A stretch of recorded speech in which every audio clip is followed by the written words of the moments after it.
Aujourd'hui, nous allons explorer le concept de devoir chez le philosophe allemand du XVIIIe siècle Emmanuel Kant. Pour Kant, l'autonomie morale est fondamentale.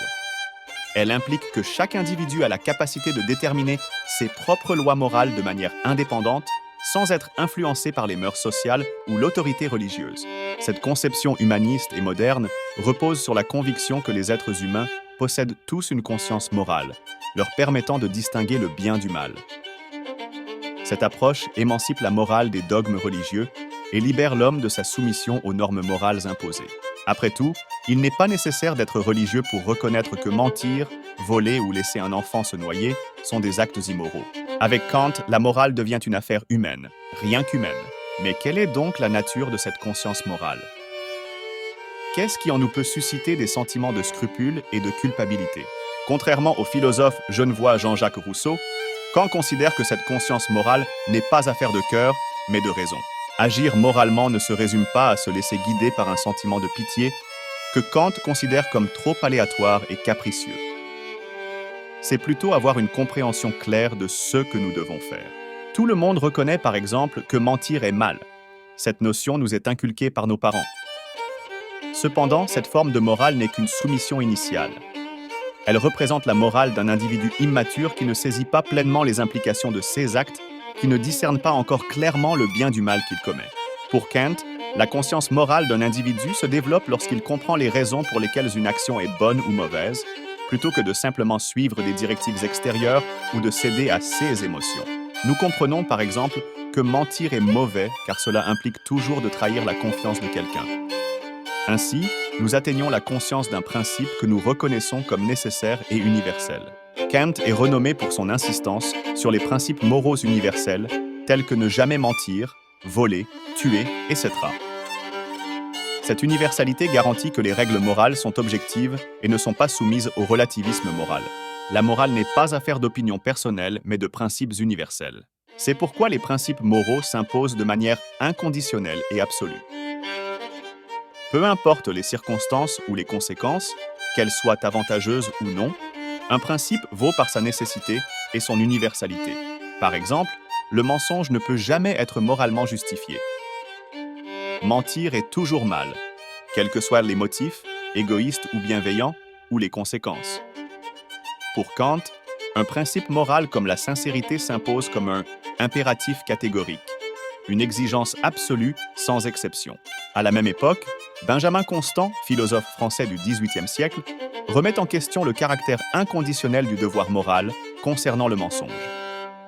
Pour lui, la sincérité est généralement préférable au mensonge, mais il soutient que cette règle ne peut pas être absolue dans toutes les situations. Par exemple, il conteste l'idée qu'on doive dire la vérité à toute personne qui la demande, notamment lorsqu'il s'agit de mettre en danger la vie ou la sécurité d'autrui, comme dans le cas où l'on nous demande de révéler la cachette d'un homme poursuivi. Vladimir Jankélévitch, philosophe français du XXe siècle, avance que dans des situations extrêmes comme celle impliquant la Gestapo pendant la Seconde Guerre mondiale, le mensonge peut devenir un devoir moral absolu. Jankélévitch affirme que dire la vérité aux policiers allemands qui recherchent des résistants cachés est en réalité mentir, car cela mettrait en danger la vie de ceux qui se cachent. En revanche, mentir à de tels criminels est un acte de vérité morale supérieure. Le mensonge dans ce contexte est non seulement justifié, mais s'impose comme un devoir sacré. Il reste que comprendre ce que nous devons faire, selon Kant, ne garantit pas que nous le ferons effectivement. Pour cela, il faut un acte de liberté, un choix délibéré par lequel nous priorisons notre devoir par rapport à notre égoïsme naturel. C'est là ce que Kant appelle une bonne volonté. Pour Kant, une action morale témoigne de la capacité d'un individu à agir selon le bien plutôt que selon son intérêt personnel, à dépasser sa nature animale et son égoïsme primaire. Selon lui, il n'y a pas d'action morale sans un acte de liberté, sans un effort consenti, sans un choix délibéré. Il est cependant possible de se comporter moralement sans avoir de bonnes intentions. Par exemple, on peut être honnête simplement par peur d'être puni ou par pur intérêt égoïste. Pour Kant, agir conformément au devoir, c'est-à-dire être sincère, respectueux et honnête dans ses actions, ne signifie pas encore agir par devoir, c'est-à-dire avec la préoccupation exclusive de faire le bien. Un marchand, par exemple, peut faire preuve d'honnêteté pour améliorer sa réputation et fidéliser sa clientèle. Son attitude semble morale en apparence, mais son intention ne l'est pas, ce qui prive son action de toute valeur morale. La bonne volonté est ainsi le choix de faire le bien pour le bien lui-même, sans considération des conséquences ou des intérêts personnels. Enfin, parce qu'un homme est capable de bonne volonté et peut ainsi affirmer son autonomie morale, il doit être traité comme une personne et non comme une chose, être reconnu dans sa dignité. Le terme dignité vient du latin dignitas, qui signifie mérite ou valeur. Pour Kant, une chose a une valeur utilitaire et marchande, un prix. Une personne, en revanche, possède une valeur absolue et non négociable, une dignité. Kant considère ainsi que chaque individu, quel qu'il soit, a une valeur intrinsèque et doit être traité avec respect et dignité. Cela signifie que nous ne devons jamais traiter quelqu'un comme un simple moyen, sans tenir compte de ses choix ou ses pensées. Il ne faut toutefois pas confondre l'amour et le respect, car nous pouvons aimer sans respecter, comme dans les relations abusives, et respecter sans aimer, comme dans les interactions professionnelles ou sociales.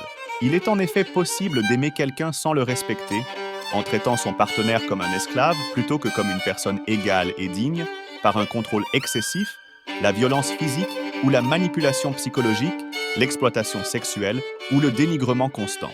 Le contraire du respect est ainsi la violence, qu'elle soit physique ou psychologique, car elle réduit toujours quelqu'un dont nous méprisons l'humanité à un objet que nous utilisons.